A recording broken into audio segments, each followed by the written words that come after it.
Irmãos, nesses versos, particularmente o verso 11, o apóstolo Paulo, ele trata acerca da doutrina dos decretos de Deus, que já vem sendo elaborada em todo o texto, mas particularmente essa é uma seção que a nossa confissão vai utilizar com muita clareza para tratar acerca da doutrina dos decretos de Deus.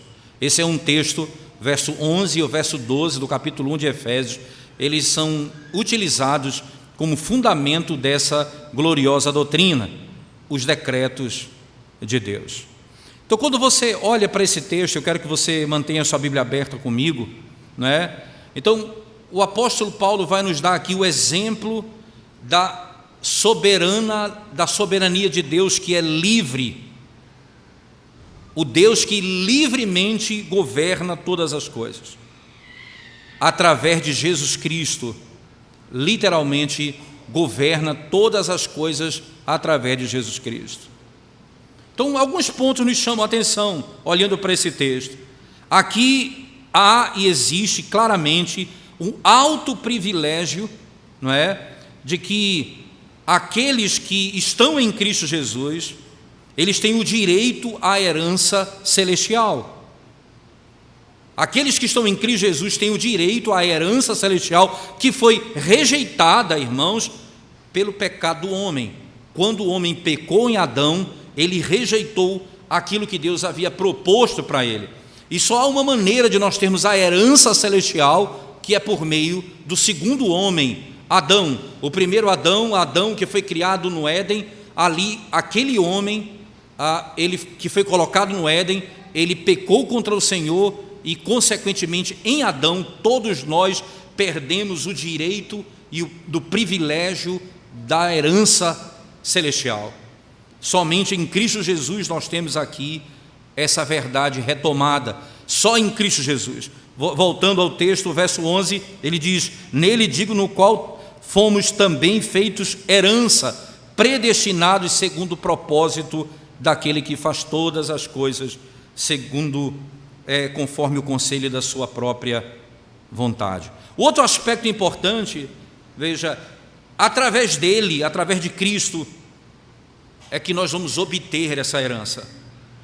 E Paulo diz isso, nele. É assim que começa o verso 11, nele. Nele aqui é Cristo Jesus. Isso é por meio dos méritos dele, por meio da obediência e da satisfação de Cristo. Eu não me torno a herança e não recebo a herança pelos meus méritos, mas é nele, Paulo está dizendo, em Cristo Jesus, que eu recebo todos os benefícios celestiais. E aí Paulo vai dizer ainda: por que então que uns obtêm e outros não? Por que uns têm esse direito e outros não? Por que uns recebem e outros não recebem?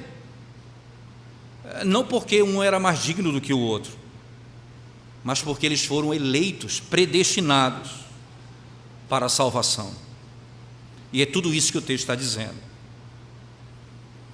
Existe aqui no texto, irmãos, certamente a eficácia da doutrina da predestinação, de acordo com seu propósito.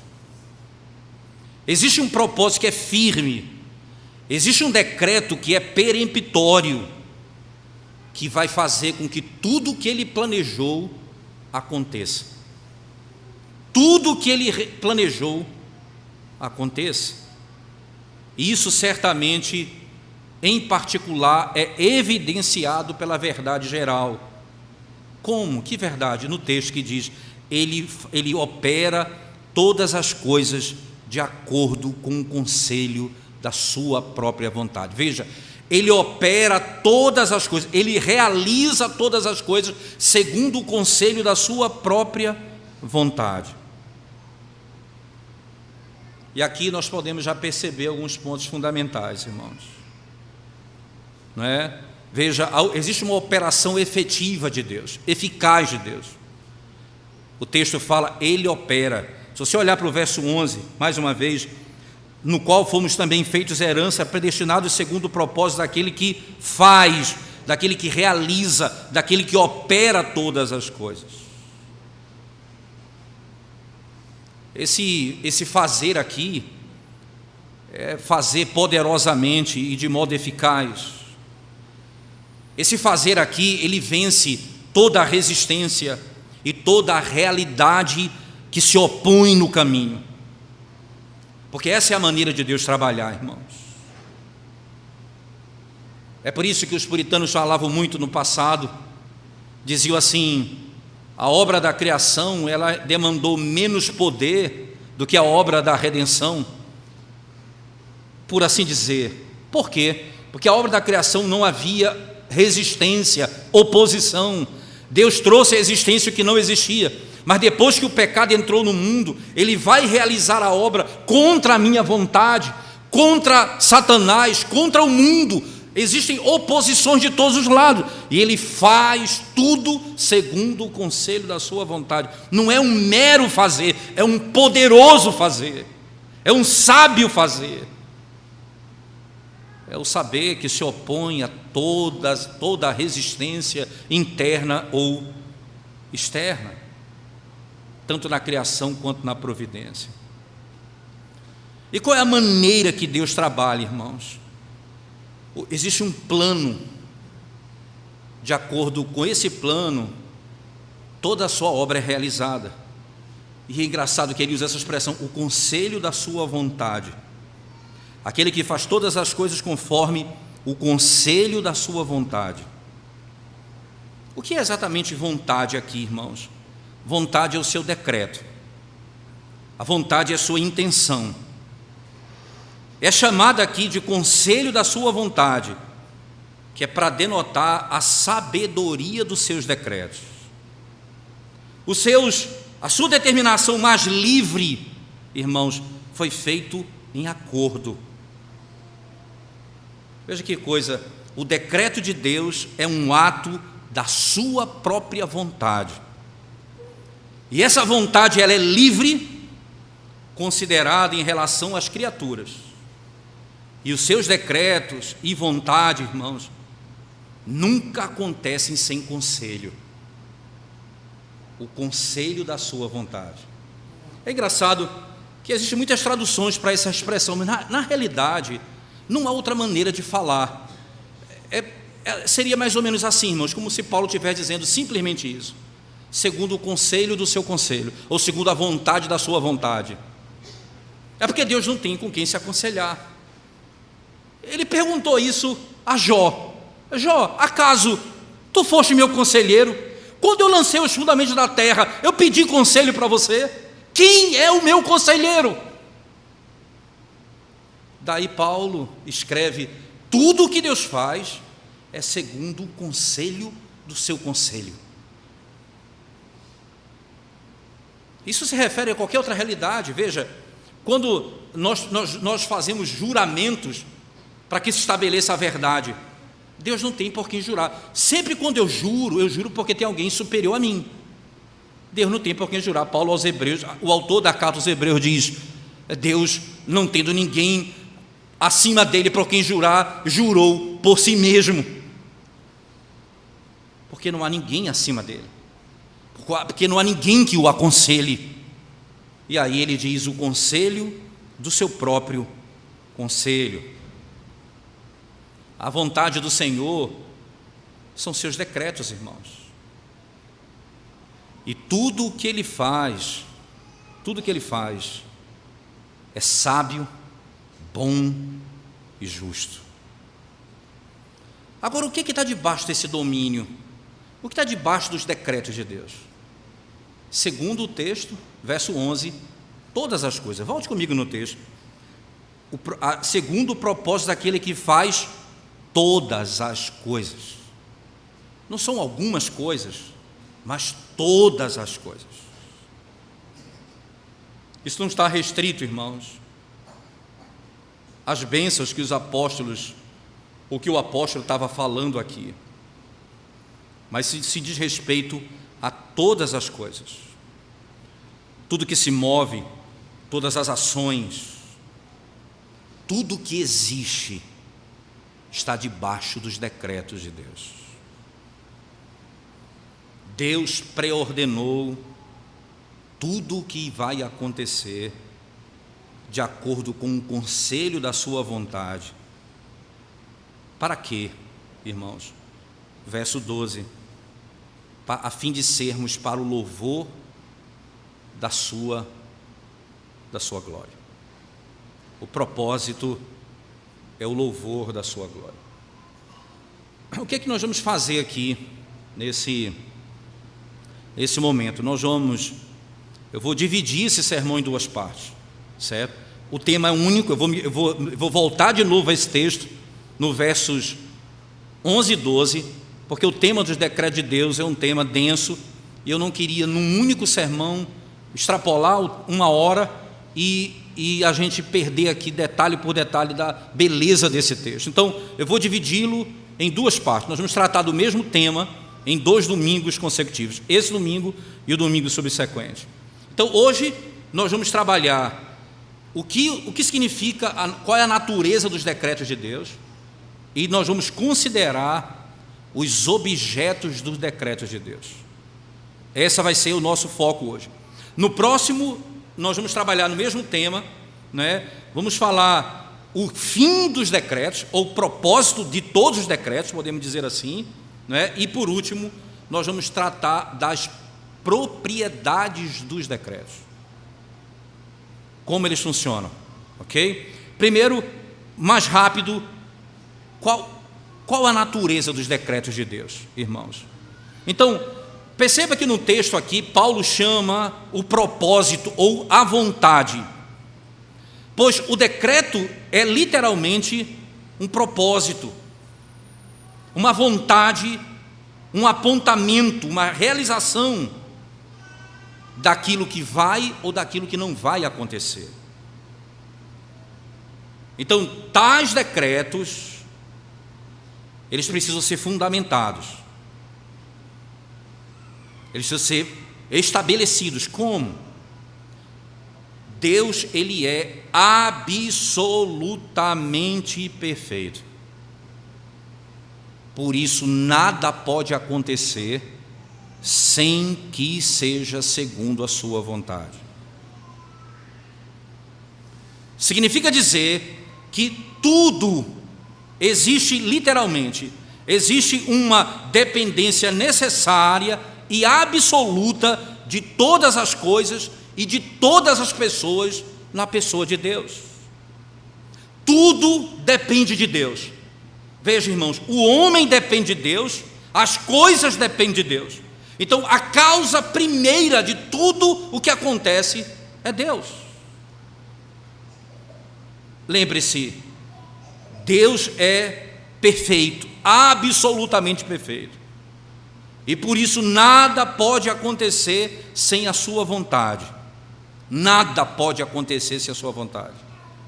Porque se alguma coisa acontece sem a vontade de Deus, significa que essa coisa não depende dele.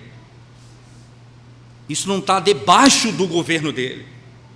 Então você imagina alguma coisa nessa vida que não dependa de Deus. Paulo, escrevendo literalmente lá em Atos, citado por Lucas, o autor do livro de Atos, diz: em Cristo, em Deus, no Senhor Deus, nós existimos, nós nos movemos, nele nós existimos e nele nós nos movemos. Por isso, a natureza do decreto de Deus é fundamentada especialmente naquilo que Deus é. Sendo perfeito, tudo depende da sua vontade. Consequentemente, existe uma dependência absoluta de todas as coisas do ser de Deus. Existe uma diferença muito profunda, irmãos, dos decretos de Deus e dos homens, né? Veja, o propósito do homem, ou os decretos, eles são distintos em si mesmos. Mas os decretos de Deus, eles não são distintos do próprio Deus. Veja, se eu tiver vontade de fazer alguma coisa, aquilo que eu tenho vontade de fazer não sou eu mesmo. Mas se Deus deseja fazer alguma coisa, aquilo é Ele mesmo, está fundamentado nele mesmo. Não há como separar as duas coisas, é impossível isso. Não há distinção. Os decretos de Deus não são outra coisa além do que Ele mesmo. Porque Deus, preste atenção nisso, Deus é um ato simples. É um ato simples.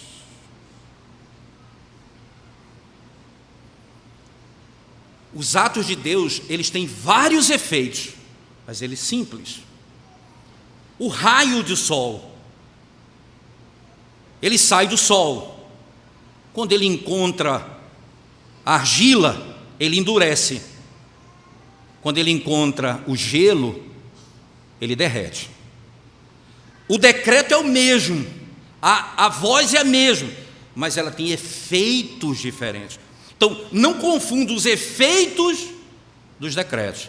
Há um ato único, os efeitos são distintos. São distintos. Dizer que isso não é assim, irmãos, se eu falar que não é isso que está sendo dito no texto, eu estou dizendo, sabe o quê? Deus não é absolutamente simples. E eu faço dele um ser que é composto. Deus tem um ato simples, único. Os efeitos são os mais variados, mas o decreto dele é singular. E se eu nego os decretos de Deus da maneira como nos está sendo ensinado, nós estamos negando o Deus da sua infinita perfeição. Se alguma coisa é acrescentada a Deus ou à vontade de Deus, eu estou dizendo então que Deus, nele falta alguma coisa. Você entende? Se eu digo, não, isso não é Deus, isso é outra coisa, então, mas se isso é acrescentado a Deus, logo Deus não é perfeito. Isso introduz no ser de Deus uma mudança. E a Bíblia diz que Deus, ele é imutável. Então eu não posso, se eu adicionar alguma coisa aos atos divinos, que não é o próprio Deus, que não sai do ser de Deus, eu estou atribuindo a Deus mudança, e essa mudança, ela é terrível. Porque Deus não é mais o Deus que nós cremos.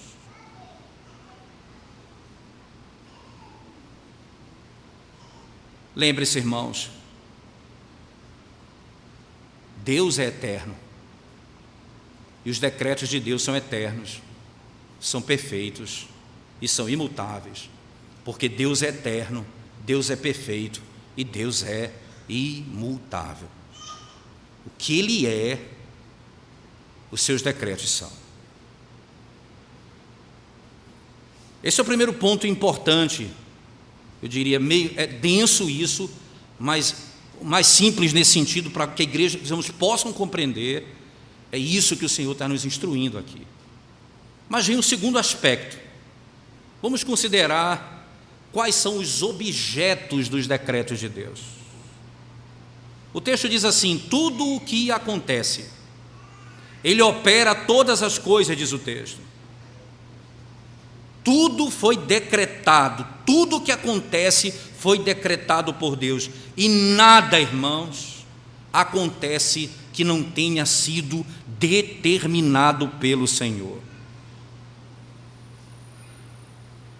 O que Deus decretou? Deus decretou a criação de todas as coisas. Ele decretou o governo. E é interessante isso, né? Ele decretou governar e regular as criaturas que Ele fez, e Ele decretou o estado eterno de todas as suas criaturas racionais. Três coisas básicas. Deus decretou a criação de todas as coisas que têm o ser, Ele decretou governar e gerir as criaturas que Ele fez, e Ele decretou o estado eterno de todas as suas criaturas racionais.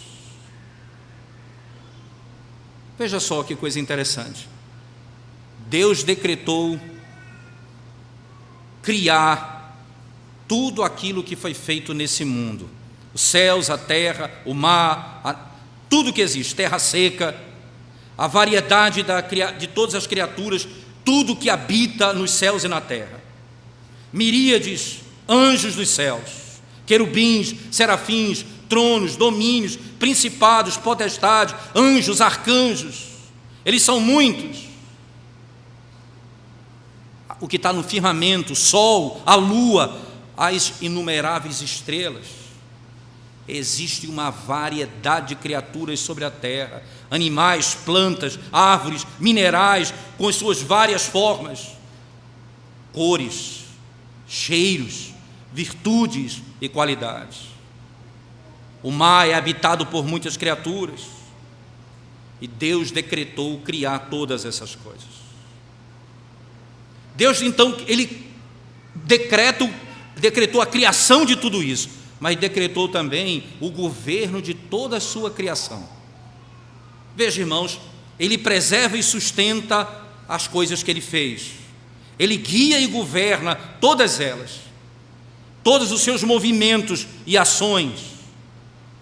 Ele não é apenas a fonte geral e a origem de todas as ações das criaturas, mas Ele aponta e ordena da maneira como Ele requer. Ele decretou os movimentos e as ações. Nós vimos o apóstolo Paulo dizendo: tudo veio dele, tudo é por meio dele, tudo é para ele. Todas as coisas, todas elas, irmãos, antes de serem realizadas, foram feitas pela dependência do Senhor.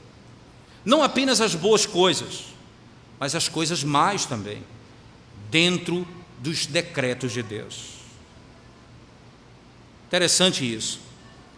É importante nós percebermos como isso acontece em toda a história. Deus disse lá em Amós 3,6: haverá o mal na cidade e o Senhor não terá feito isso. E Ele decretou tudo o que acontece, todas elas, o bem e as coisas que nós chamamos, segundo o nosso entendimento, de mal, aquilo que é mal, segundo o nosso próprio entendimento. É engraçado que o Senhor, de modo tão claro, faz ao seu povo compreender isso. Tudo que aconteceu com José, vendido, os irmãos queriam matá-lo, depois intentaram matar, mas venderam José. Lá na frente, no capítulo 45 de Gênesis, José vai dizer: não foram vocês que me venderam, foi Deus quem me enviou adiante de vós. José diz: o Senhor governou todas essas coisas. Se você pensar no governo, irmãos, do Senhor, você vai entender tudo isso da seguinte maneira: todos os dias da criação terminavam com essa expressão, exceto o sétimo dia, que não era o dia da criação. Tudo era bom, tudo era bom. Ao sexto dia, tudo era muito bom. Quando termina o livro de Gênesis, com a história de José, já no Egito, com os seus irmãos, o seu pai tendo sido sepultado em Canaã, e eles ali de volta no Egito, acontece que naquele contexto, os irmãos dizem para José: certamente ele vai querer nos matar agora, vamos dizer que o nosso pai pediu para ele nos perdoar. E então José disse: eu não estou no lugar de Deus, o mal que intentaste a mim, Deus intentou o bem. E a mesma palavra hebraica para a criação, Deus fez o que é bom, mesmo no mal de vocês, mesmo vocês fazendo o que era pecaminoso, vocês intentaram uma coisa e Deus intentou outra. Mas como vai acontecer o que Ele intentou, até mesmo o mal que os homens realizam não vão escapar do propósito final de Deus. E porque Ele governa tudo, entende isso? Isso que você fez foi bom. Vocês intentaram o mal, Deus intentou o bem. Irmãos, não apenas as coisas necessárias, não é? Como o fogo, mas os atos mais livres da criatura e as coisas mais casuais. O coração do rei está nas mãos do Senhor. O coração do rei está nas mãos do Senhor, diz Provérbios. Você imagina um acidente, uma pessoa que morre acidentalmente. Como pode isso? Êxodo capítulo 21, por favor, só volte comigo no texto. É apenas esse texto para vocês terem uma ideia daquilo que aparentemente seria mal, não é? Veja, Êxodo capítulo 21, verso 12 e 13. Diz assim a palavra de Deus. Êxodo capítulo 21, verso 12 e 13. Diz assim a palavra de Deus. Disse, porém, Deus... Desculpa, eu estou em Gênesis, Êxodo, desculpa, irmãos, 21. Êxodo 21, 12 e 13. Diz assim o texto. Quem ferir a outro, de modo que este morra, também será morto. Porém, se não lhe armou ciladas, mas Deus lhe permitiu cair em suas mãos, então te designarei um lugar para onde ele fugirá. Ele não matou a pessoa porque ele quis, foi acidentalmente. Ele disse, mas Deus te fez cair nas suas mãos. Até esse ato é contido como sendo aquilo que foi governado pelo Senhor. Deus decretou, irmãos, coisas impressionantes, como, por exemplo, que reinos e monarquias deveriam estar na terra, que príncipes e que potestades deveriam governá-los, e se esse governo seria tirânico ou não, quanto tempo cada reino deveria viver, eles deveriam ter paz, será que deveria ter guerra? No que diz respeito à prosperidade e à diversidade, Deus decretou todas as coisas no que diz respeito àquilo que é minha porção e a condição de cada pessoa. Ele determinou o tempo e o lugar do seu nascimento, se você nasceria sob a lei ou o evangelho, se você nasceria nas trevas ou na luz, se você nasceria entre os índios ou fora dessa realidade, se você nasceria na Europa, na América do Sul, em que lugar você nasceria? O Senhor decretou o tempo e o lugar. Ele decretou a sorte de cada homem, cada condição, se ele deveria ser rico, pobre, se ele seria nobre ou não, se ele seria erudito ou não. Ele determinou tudo o que acontece. Ele determinou que relacionamentos os homens teriam no mundo, suas esposas, seus filhos, que foram apontados por eles.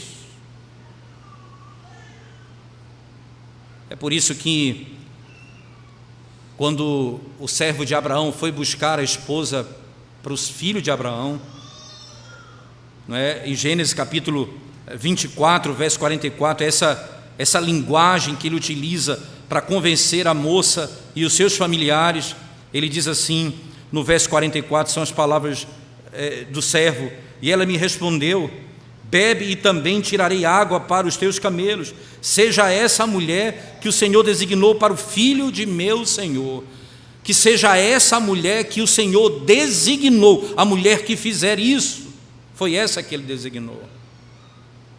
Tudo foi ordenado pelo Senhor, as aflições dos homens, o conforto, o sofrimento, a dor, a perda,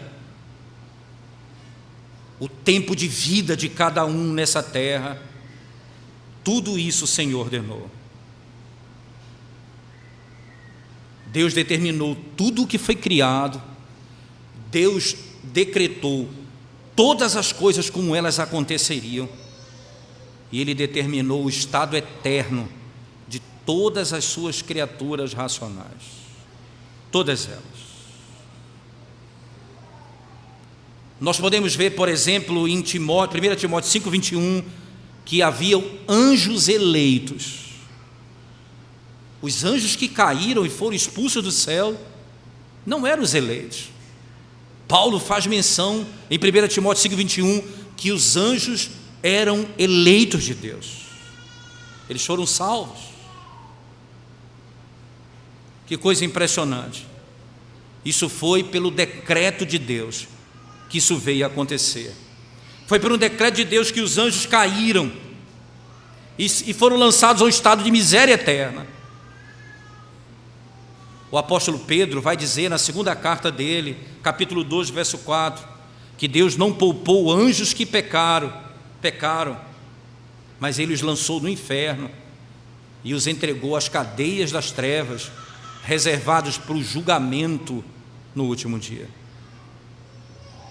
Deus não apenas determinou, irmãos, o estado dos anjos, mas também apontou o estado eterno dos homens e das mulheres.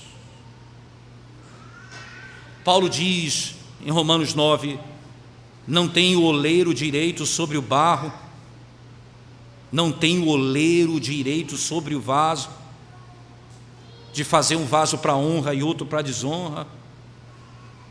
Ele escolheu alguns para a vida eterna e outros Ele não escolheu.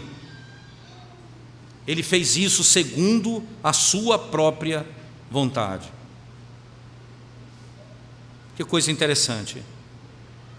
Um povo foi eleito dentre todos os povos da terra para ser o seu povo santo. E ele passou pelo resto da humanidade e o seu nome não foi conhecido no meio desse povo. Claramente foi assim que o Senhor estabeleceu. Preste atenção nisso, irmãos. Tudo isso está debaixo de todas as coisas que vieram a acontecer. O que foi criado, o governo do que é criado e o estado final dos homens que foram criados por Deus. Tudo isso é o conselho da sua vontade. Para quê? Para que o Senhor fez tudo isso, irmãos? Para que Deus criou todas as coisas no mundo? Para que Deus governa todas as coisas? E para que Ele salvou um povo desde toda a eternidade? Qual é o propósito último de tudo isso? Lembre-se, o fim último da criação do mundo é que as perfeições divinas, elas são glorificadas aqui.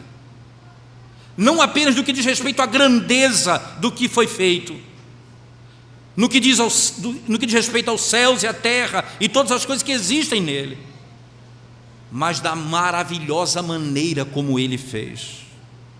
Ele fez o universo inteiro sem que usasse um material. Ele chamou à existência o que não existia. Ele criou tudo pelo poder da sua palavra. Para que fim? Diz o Salmo 19:1: os céus declaram a glória de Deus. Porque Ele fez tudo para o louvor da sua glória. Como, irmãos, que o propósito de todas as coisas glorificará o seu nome se não foi feito por Ele para o propósito que Ele fez? É preciso que tenha sido feito por Ele, para que tudo o que foi feito alcance aquilo para o qual Ele ordenou. A criação declara isso. A glória de Deus foi o fim último, por Deus ter criado anjos e os homens. Como diz Provérbios, o sábio Salomão diz, Provérbios 16:4, o Senhor fez todas as coisas para si mesmo.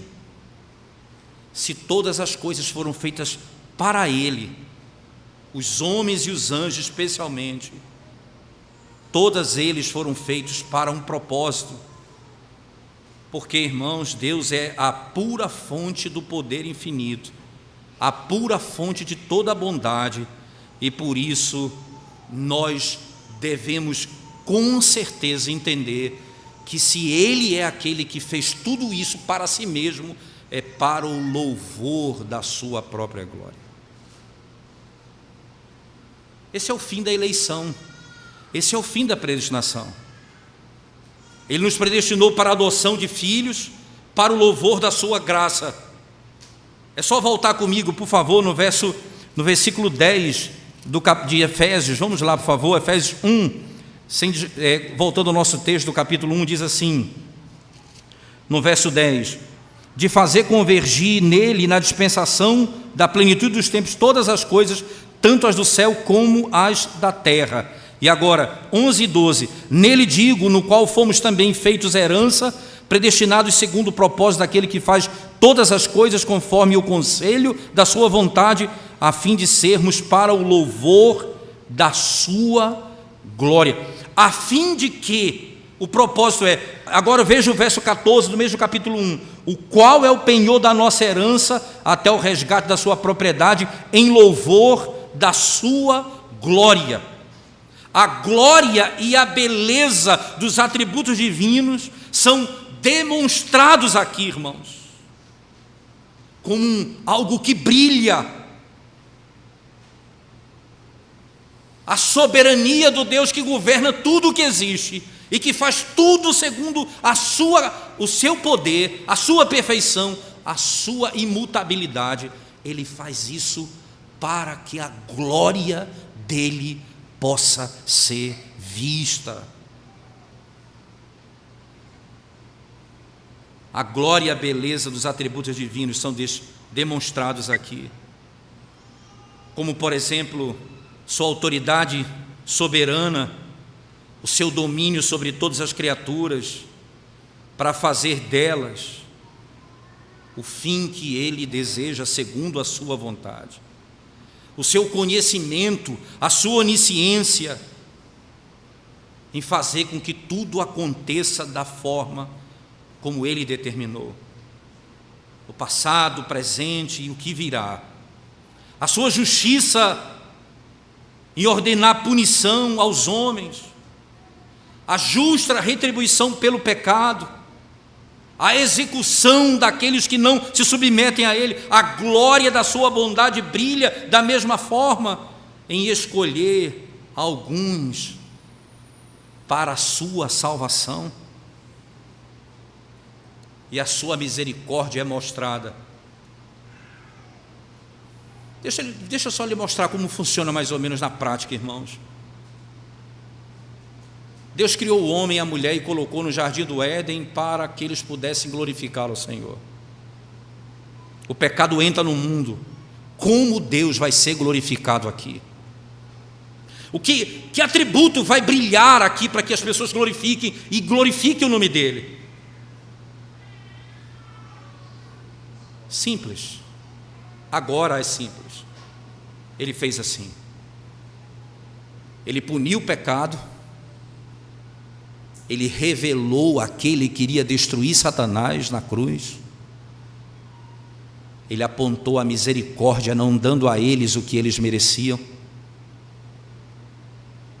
Brilhou naquele momento a glória do Senhor, os seus atributos mais extraordinários. Ó Deus, Tu és compassivo, Tu és misericordioso, que se arrepende do mal. O Senhor perdoa os nossos pecados. Somente o Deus que executa tudo é poderoso para cumprir o propósito para o qual Ele criou todas as coisas, a glória do Seu nome. E Ele foi glorificado ali.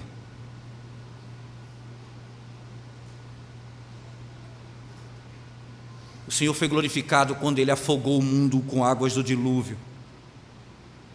Ele foi glorificado quando ele queimou Sodoma e Gomorra. A sua verdade e o seu poder foram claramente manifestados, irmãos, quando ele libertou os israelitas dos egípcios e quando ele os tirou do cativeiro miserável. A sua verdade foi ilustrada ali de maneira clara quando ele cumpriu a promessa que ele havia dito a Abraão, que 430 anos depois ele iria tirá-los de lá. A glória de um atributo, ele é muito mais visto em uma obra do que em outra.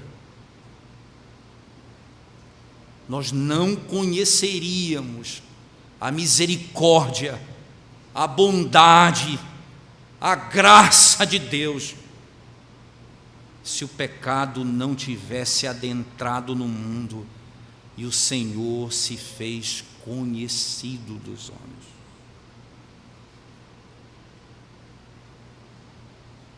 Preste bem atenção nisso, irmãos. Tudo isso, porque o fim de toda a criação, o fim de todo o governo, o fim de toda a ordem declarada de Deus acerca do fim dos homens, é para o louvor da sua glória.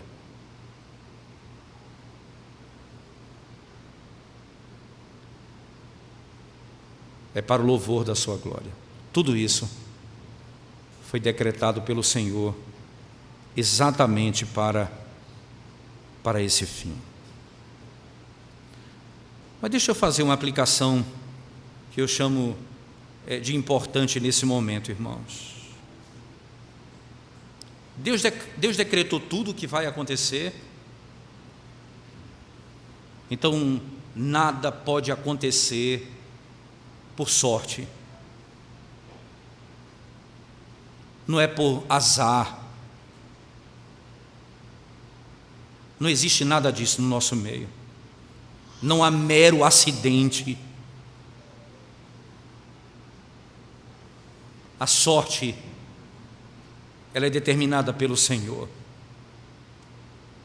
Não olhe para a sua vida imaginando que aquilo que acontece com você, aconteceu por azar. Isso não estava nos planos do Senhor.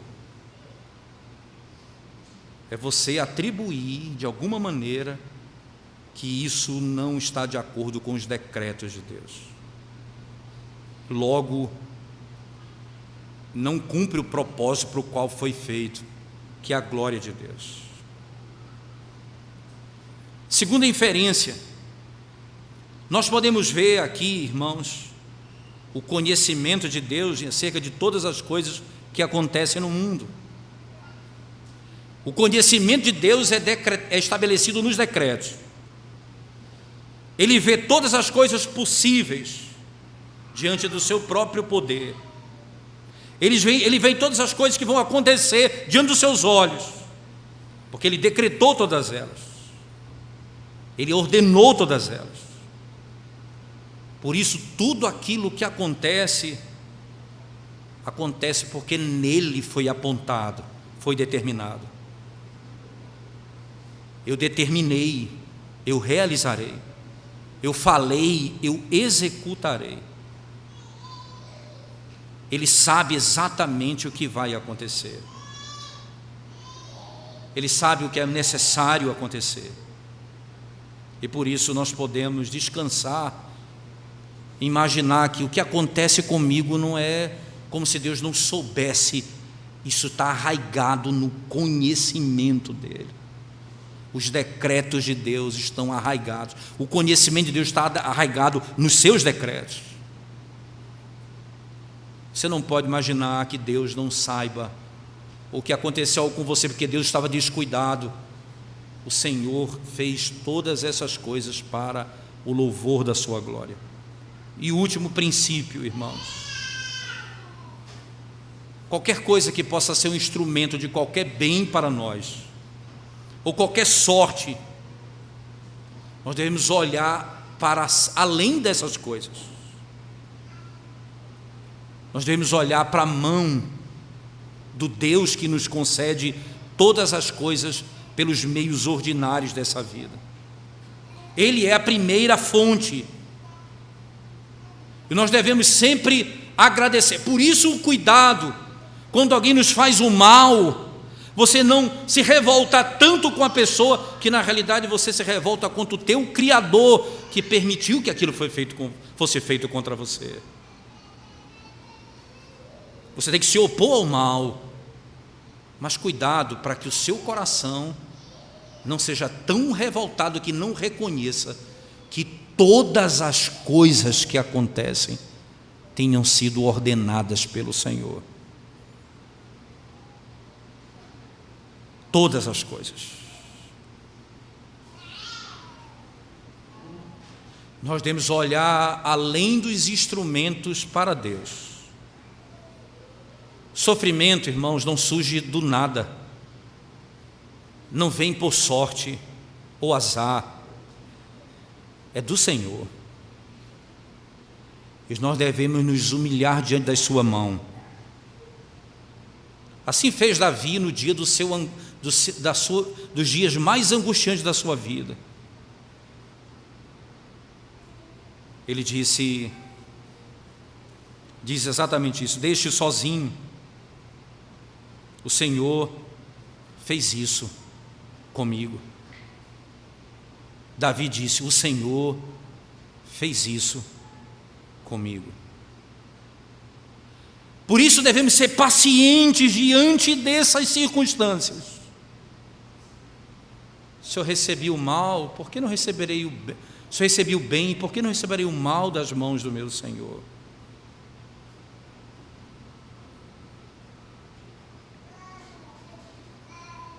Eu sou um tolo, eu não abrirei mais a minha boca, porque, Senhor, Tu fizeste isto. Salmo 39, verso 9.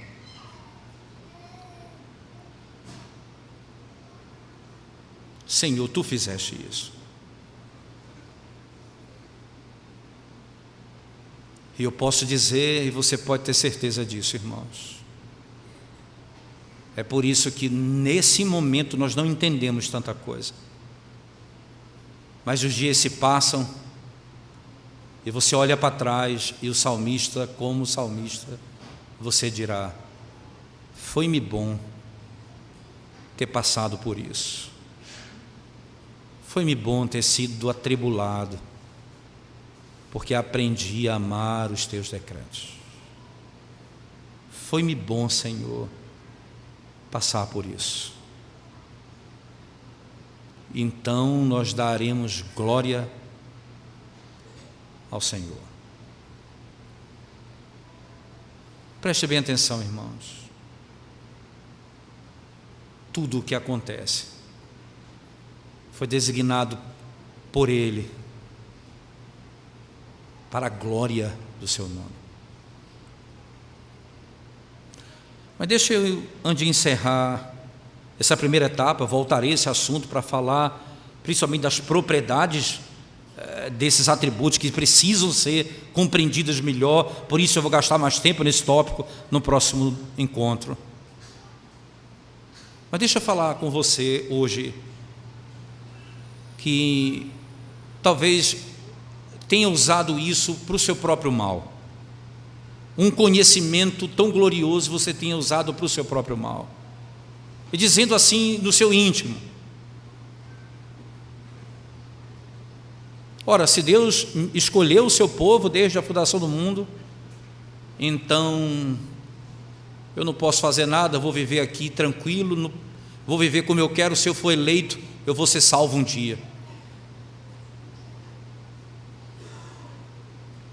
Como você pode ouvir da boca do Deus eterno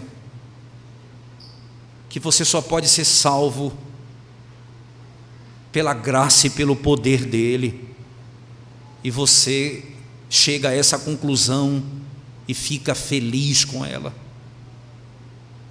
Era para você cair com o rosto no pó, clamando: ó Deus, tem misericórdia de mim.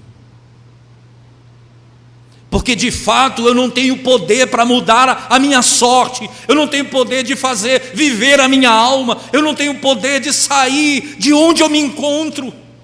Se o Senhor não me alcançar, eu não serei alcançado. Se o Senhor não me encontrar, eu não serei achado. Se o Senhor não me tirar do sepulcro, permanecerei morto. O resultado deveria ser: tem misericórdia de mim, Senhor. Compadece-te da minha alma. Ponha o teu rosto no pó, porque talvez haja esperança para você. E se curve diante do Deus que governa todas as coisas e que faz todas elas para a glória do seu nome, para a glória do seu nome.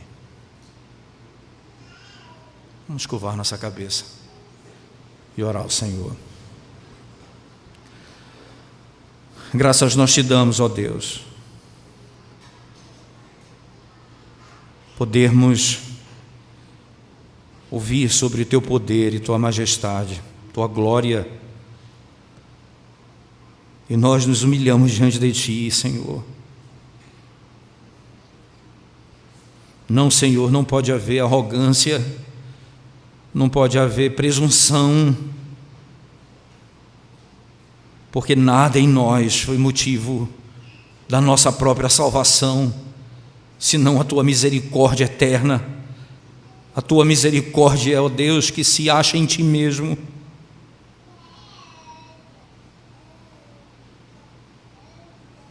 Ó Deus, quebranta o nosso coração, alegra a nossa alma, por sabermos que quem governa a nossa vida é o nosso Pai amoroso, misericordioso, compassivo, longânimo e tardio em irar-se. A ti, Senhor, seja o louvor e a glória pelos séculos dos séculos. Para esse fim fomos criados.